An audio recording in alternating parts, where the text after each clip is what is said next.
And we start with our first guest this morning, Senator Lindsey Graham. Welcome, Senator. Thank Let you. me ask you, the president was called a liar by Mr. Comey. The president today has called Mr. Comey a coward. Where are we with this? More like a wrestling match than anything else. Here's what I would say. The president got elected by being a fighter, a disruptor. People wanted to come to Washington and change the place, turn it upside down. I've gotten to know the president better. I like him. He's got a good agenda. But here's the question. Can you be a street fighter on all things all the time and still be a good president? My advice to the president is every day you're talking about Jim Comey and not the American people and their needs and their desires, their hopes and their dreams, you're making a mistake. Is he getting in the way of his own agenda? Yeah, totally. At the end of the day, he's got a good agenda, but this does get in the way of it. So the hearing was pretty good. No collusion with the Russians yet. I don't think obstruction of justice exists here, but every time you tweet about Comey, it's almost like wait for the next wrestling match between Comey and Trump. It should be about what can Donald Trump do to help the lives of the American people and sort of get out of the way here. Do you think the president was vindicated? He thought he was vindicated? Well, I think it was true that he's not under investigation for colluding with the Russians, and I don't think what was said amounts to obstruction of justice. Now, what the president did was inappropriate, but here's what's so frustrating for Republicans like me. You may be the first president in history to go down because you can't stop inappropriately talking about an investigation that if you just were quiet would clear you. It's frustrating for me to want to help a man who I think will do big things no other Republican would do, like immigration. Believe it or not, I think Donald Trump may deliver us from a broken immigration system. This is not helping. This should be in the Judiciary Committee. I heard Dianne Feinstein on the show earlier today. You had Comey suggest that the current U.S.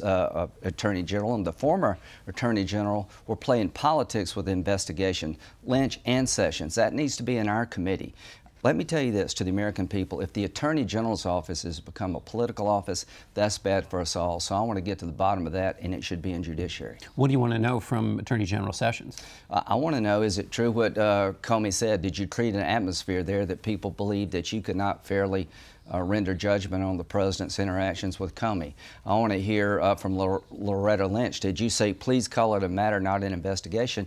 And I want Comey to come to our committee because I know on 2 separate occasions he has told members of the House and the Senate that the main reason he jumped into the election last year and took over the job of the Attorney General is because he believed there were emails between the Democratic National Committee and the Department of Justice that compromised the Department of Justice, and he thought the Russians were going to release these emails.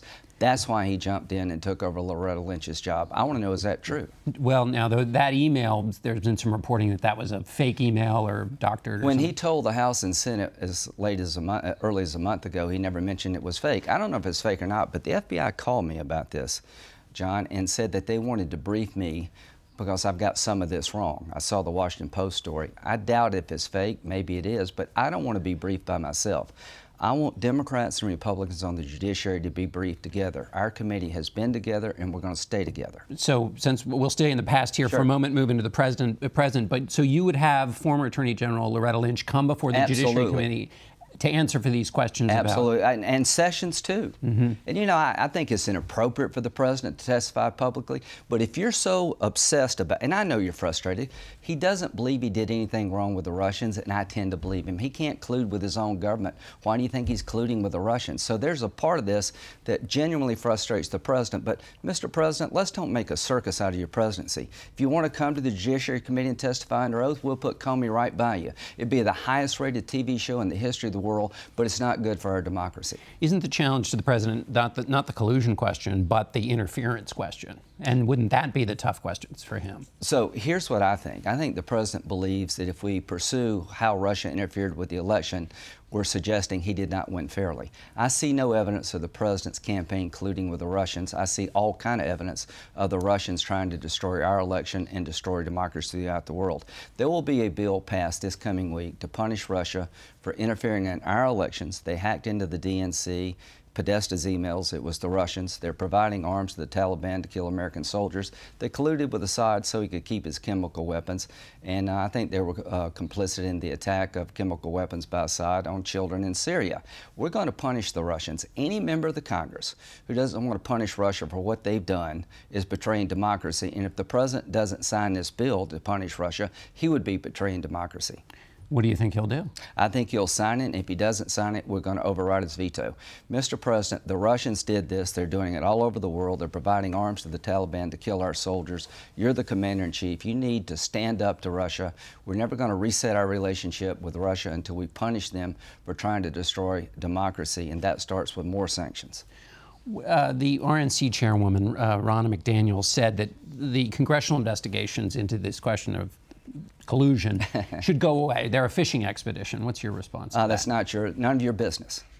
We're going to do what we think is best. The Russians interfered in our election. They're doing it all over the world. No evidence yet that the Trump campaign colluded with the Russians. I don't believe the president colluded with the Russians just because of the way he behaves. There's zero evidence that President Trump did anything wrong with the Russians. There's overwhelming evidence that Russia is trying to destroy democracy here and abroad. And if you forgive and forget with Putin, you're going to get more of the same, and you're going to entice Iran and China to come in 2018 and 2020. So to any Republican who believes Russia didn't do it, you're wrong.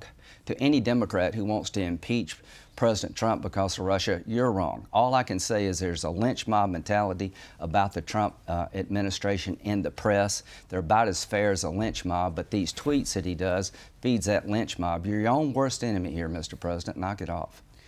Let me ask you a question here about health care, which is moving through. I don't want to leave without talking about this. Pretty good for 7 minutes, yeah. Mitch McConnell has said he wants to get something passed by the 4th of July. On health care, you had said we're trying to do too much, too quick as Republicans. We're running through stop signs. Yeah. Is by July 4th running through a stop sign? We need to bring this to an end. The House bill is dead in the Senate.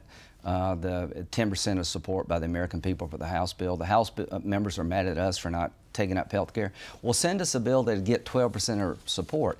The bottom line is the Senate is divided between Medicaid expansion states, non-Medicaid expansion states, the proper role of government. Mitch is trying to bring this together. It's going to be tough. My advice is if we can't replace Obamacare by ourselves, to go to the Democrats and say this: 10% of the sick people in this country drive 90% of the cost for all of us. Let's take those 10% of really sick people, put them in a federal managed care system so they'll get better outcomes and save the private sector market if we can't do this by ourselves. That's a good place to start. All right, we're going to have to end it there. Senator, thank you so much for being with us.